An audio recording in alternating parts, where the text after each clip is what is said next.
Alia never understood why a mother's lap is a paradise for everyone, because there were always thorns in her side.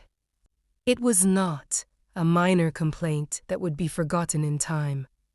It was a deep, chronic wound that had sunk to the core of his being. The woman, whom the world used to call mother, proved to be the most cruel to her. It was such a reality. To understand which Alia had spent most of her childhood years. Her mother, Samina Begum, was a beautiful, dignified woman who always had an innocent smile on her face to the outside world. But when the door was closed and the eyes outside were dim, the same face would turn into a merciless, cold-eyed figure. For Alia, the first vivid memory of her childhood was back then, when she was 4 years old. She was standing in her little room, hugging her new doll, which her father had brought her from the city. The joy was evident on his face. She ran and tried to show the doll to her mother. But Samina Begum just took one look at her, snatched the doll from her hand, threw it on the floor, and said, "Girls should not love toys. This is a waste of time." This was not the first moment, but the beginning of a sequence. Since childhood, Alia's every happiness, every desire, every smile used to knock this mother. Just like breathing in Alia's existence was also an unpleasant thing for Samina. If Alia had got good marks from school, Samina's face would have deteriorated. She would say, "Don't be too smart. Girls don't need to study so much.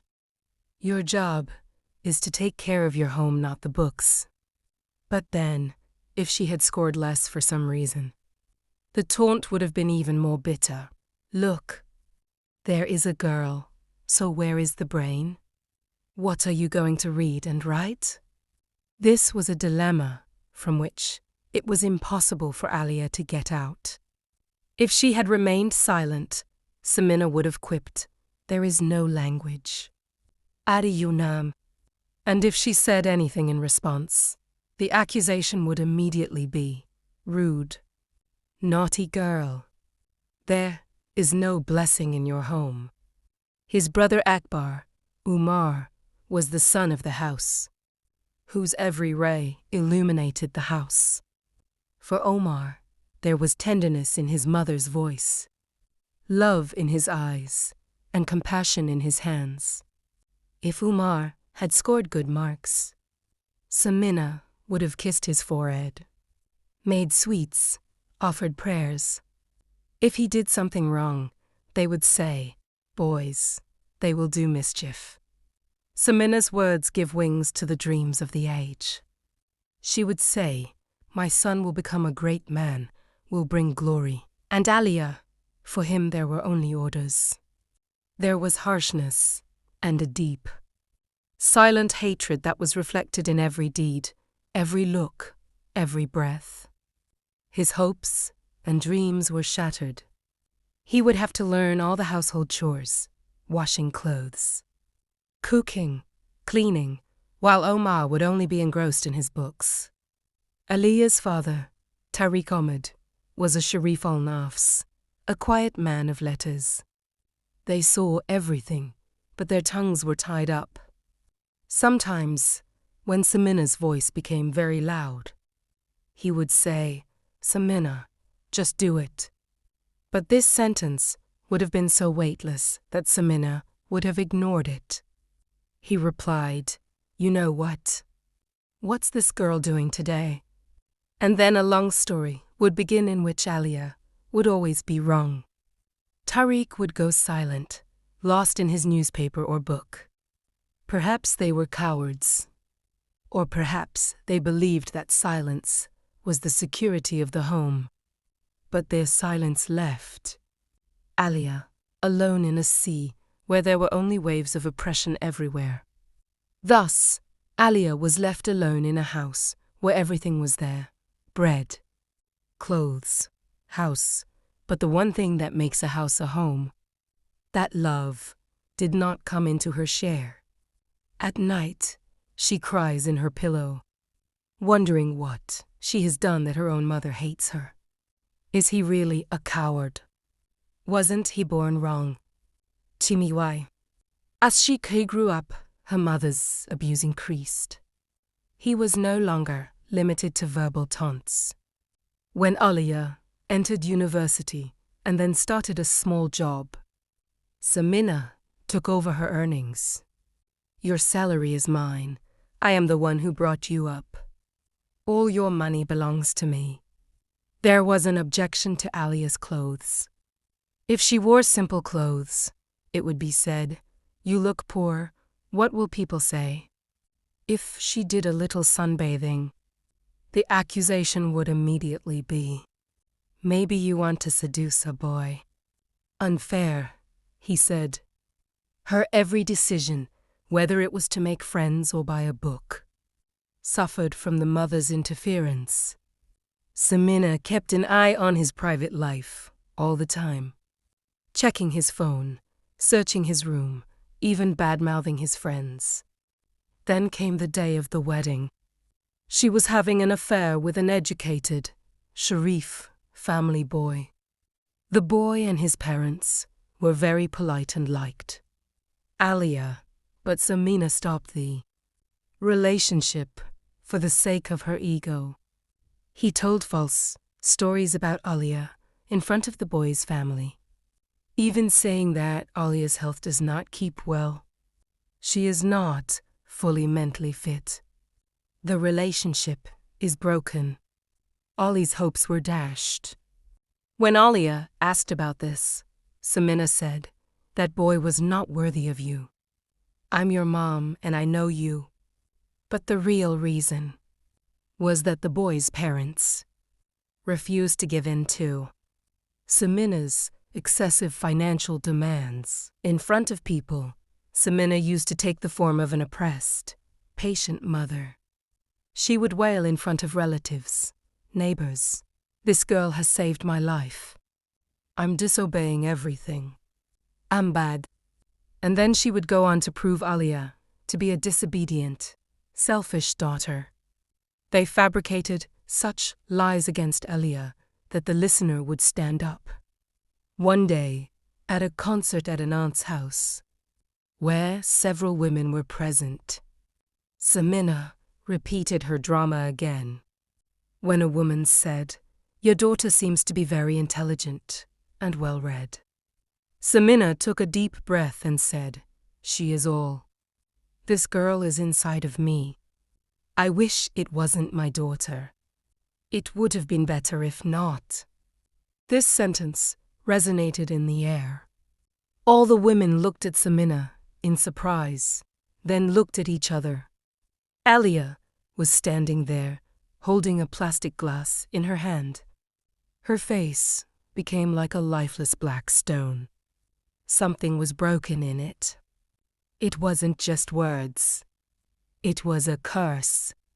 There was a prayer that it would not exist. This sentence stuck in Alia's heart like a poisonous snake, but it did not die. He continued to slumber inside, a fire that was melting his spirits, but strangely, the same fire also began to create a new kind of strength. On the same day, returning home, when the loneliness of the room took her in its grip, Alia decided. A last wave of tears flowed from his eyes and then dried up. She decided that she would no longer be just a tolerant, silent daughter. She will now be a living being. He started the fight quietly. First, he changed his job. She took a job at a company where the pay was better and the opportunities for advancement were greater. It was a difficult decision because Samina would prevent her from going to another job, perhaps, knowing that a higher salary meant more work, greater autonomy. But Ali acted very cautiously.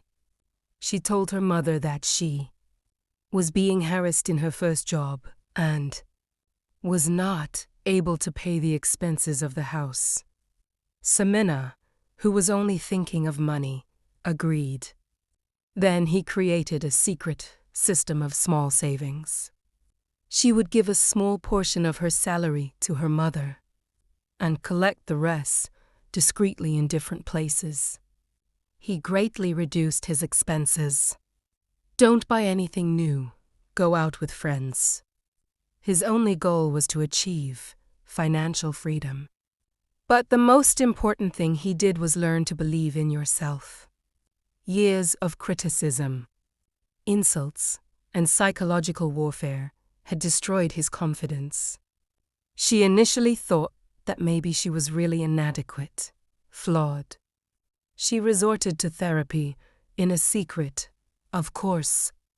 A conversation with a psychologist helped her understand that the problem is not in her, but in the way she is treated. He read strength books, listened to inspirational stories, and began to say to himself daily in front of the mirror, "You are capable. You're strong. Your existence is valuable." He did not immediately rush to expose the mother's cruelty to the world. They knew that Samina had a strong position socially, that of a loving, oppressed mother. People didn't believe it right away. Proof, patience, and time were needed to prove the truth.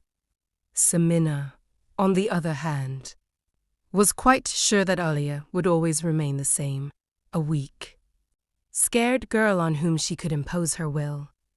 They stick to their behavior. She continued to take Alia's earnings, objecting to her every step, and caricaturing her among relatives. She used to say, even from her age, "Take care of your sister. She is very spoiled." Omar, who grew up in his mother's arms, would often believe their words without thinking. Then came the decisive day. Alia had rented a small flat. He had moved his necessities slowly. On a typical Sunday morning, when the family was asleep, Alia picked up her little bag. It contained only a few clothes, important documents, and the doll her father had given her years earlier. The same doll that Samina had thrown on the floor. He looked at his father's door. His heart pounded for a moment. She wanted to go in and tell them, but he thought they never supported him. Silence was also a choice. She slowly walked out of the house. There is no noise, no fight, no drama. Only a quiet, final separation. When Samina found out, she was angry at first. He called Alia, scolded her, threatened her to return immediately. When Alia hung up the phones, they sharpened her characterization by calling her a dramatist and ungrateful. He was sure that Alia would return home in a few days when the money ran out. Humiliated. But instead, the opposite happened. Alia not only took care of her home, but also progressed in her job. He demonstrated his abilities. She looked more confident, attractive and relaxed than ever before. A few months later, Samina had her first stroke. One of her close sisters, Aunt Nazish, who always said yes to Samina, suddenly asked Samina, "Samina, your Alia is doing a very good job now. I saw her in the shopping mall. She was looking very happy. You said he is naughty." "It's all a farce," Samina said. "Where will he get the money from? Maybe someone will give it to him." But this time it wasn't his words. Aunt Nazish just nodded silently, but a cloud of doubt began to swirl in her eyes. That was the beginning. Alice began to tell her story, but carefully. Instead of crying or complaining emotionally, she would present the facts. He contacted people who knew both him and Samina. For example, The bastard in front of whom Samina said that girls do not need to study much. Or the woman next door who had heard Samina beating Alia several times. He gathered evidence. Old text messages in which Samina had abused her. The audio recording that he once made on the phone from the spot, in which Samina was shouting at him. She named the people who were deliberately trying to break up her marriage. Most importantly, he talked to his brother Omar. Omar initially continued to defend the mother. But when Alia reminded him of childhood events, when Samina had broken a project made by Alia, when they had thrown away her favorite books, Omar became thoughtful. He remembered how the mother had always ignored Alia's achievements. One day, Umar asked his mother, Ami, why did you crush Alia's dream of becoming a doctor? You wanted me to be a doctor, even though my heart wasn't in it. Samina was surprised. She herself is spreading all these things about your sister. She wants to prove me wrong. But the questions continued to grow. If the daughter was so bad, how is she so successful today? A good job, a home, everything. If the mother was so truthful and oppressed, then why did the daughter leave the house? It's not easy to leave your mother alone. People's views have changed. The mother, who always showed herself oppressed, now surrounded by questions. It was an unbearable situation for Samina. They didn't expect this silent, coordinated resistance from Alia. She believed that Alia would either return or live a ruined life. But it was progressing. Samina no longer had control of what was dear to her. She was no longer able to capture Alia's earnings. She couldn't resist his decision. He couldn't frighten her.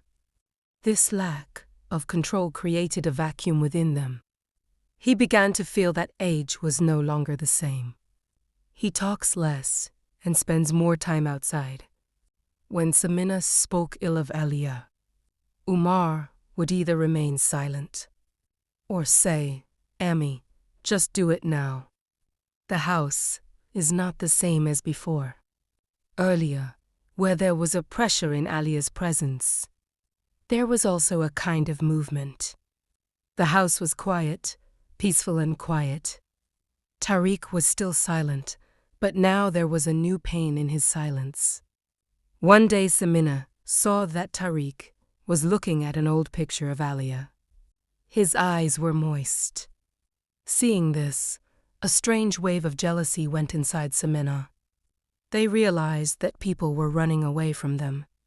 Friends and relatives who once sympathized with him would now avoid meeting or cutting the conversation short.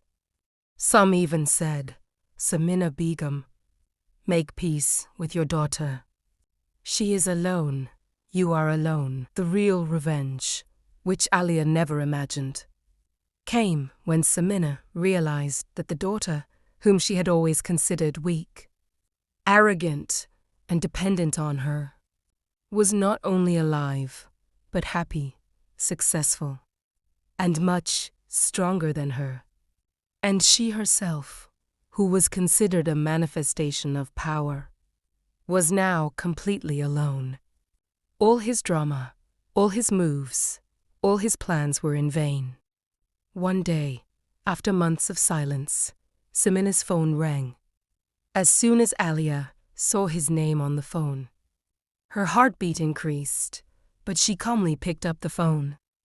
There wasn't the frown and anger in Alia's voice that she used to hear. It was a weakness, a tiredness. Are you a girl? ... Yes, Amma. Alia's voice was very simple, non-emotional. Everything is fine here, Samina asked, as if I were having a casual conversation. Odd. Yeah, okay. How are you? By the way, listen, your uncle, aunt, everyone asks. You haven't been home in a long time. People are talking. It doesn't look good. You call me back? That was the last sentence. People are talking. Even now, Samina's first concern was social status, ostentation. He was not concerned about Alia's happiness or sadness, but what people would say. Ali took a deep breath. The moment rolled in front of him when Samina had said, if not, it was good. The pain inside him was fresh again. But now the pain was not weakening him, but strengthening his resolve. She replied calmly, but in a clear voice that did not tremble, Mother, you have never considered me a daughter. I was just a responsibility, or maybe a burden. You never gave importance to my existence, my feelings, my dreams. You took me out of the house in a way my heart wished I had never been born. It's all bullshit. I brought you up. Samina's voice came back. Alia continued, I have decided now. I've taken my own life. You did not give me the right to decide my life. So now, I have also not given you the right to decide my life. And I'm not coming back. It wasn't anger. It wasn't anger. It was a declaration of a fact, a determination of a limit. But this sentence was the most severe punishment for Samina.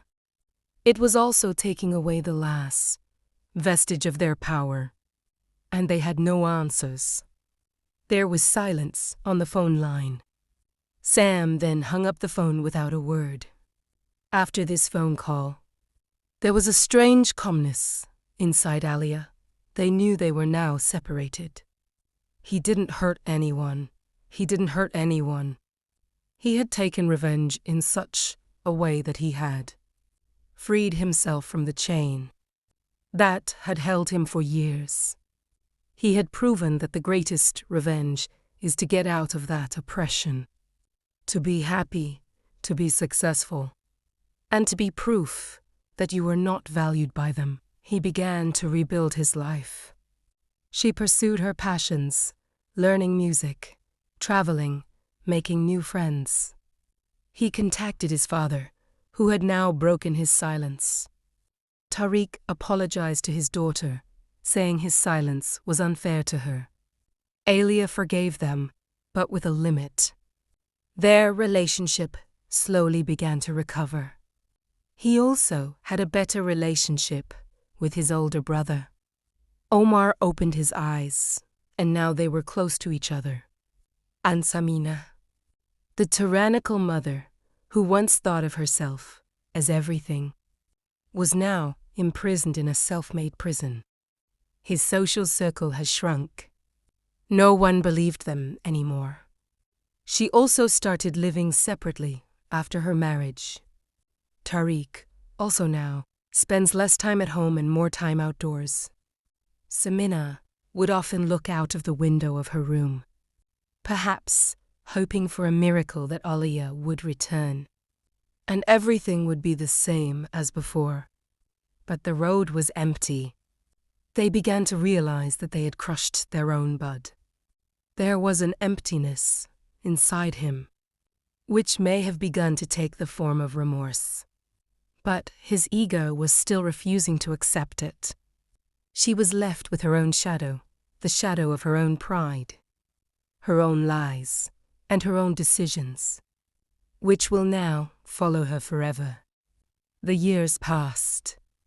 Alia found true love in her life, marrying a man who valued her, respected her. When she had her daughter, she cried as she held her to her chest. She vowed to give her daughter everything she didn't get from her mother: unconditional love, protection, and the freedom to nurture every dream. One day, he found out that Samina was ill. Omar said, "She takes your name." Alia's heart was broken. What should be done? Do you have to forgive? Do you want to risk your peace? She's finished. In the hospital room, Samina looked very weak. There was no glint in her eyes that ever seemed scary. Sammy saw him. The two looked at each other for a moment. Then tears welled up in her eyes. He didn't apologize, didn't say anything. There were only tears. He stood beside her bed and placed his hand on her shoulder. These hands, which once used to beat him, now seemed very weak. He said, "Mother, I will take care of you. I'll take care of you. But I can't be your daughter. I can only be a wizard."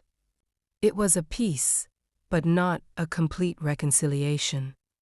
It was a human need, but not to be forgotten. Alia knew that some wounds are so deep that they never fully heal. They remain scarred. But she also knew that despite these scars, humans can live, love, and be a light in someone else's life. She picked up her daughter and walked out. The sun was shining. He knew his story wasn't over.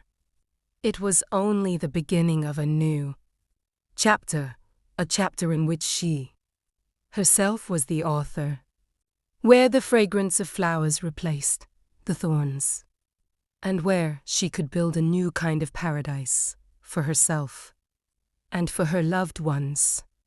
The story is based on psychological depth, the complex currents of family relationships, and a woman's search for her own identity and independence. It's a story of coming out of oppression and exploitation, strengthening ourselves, and finally making a peace that can be different than forgiving.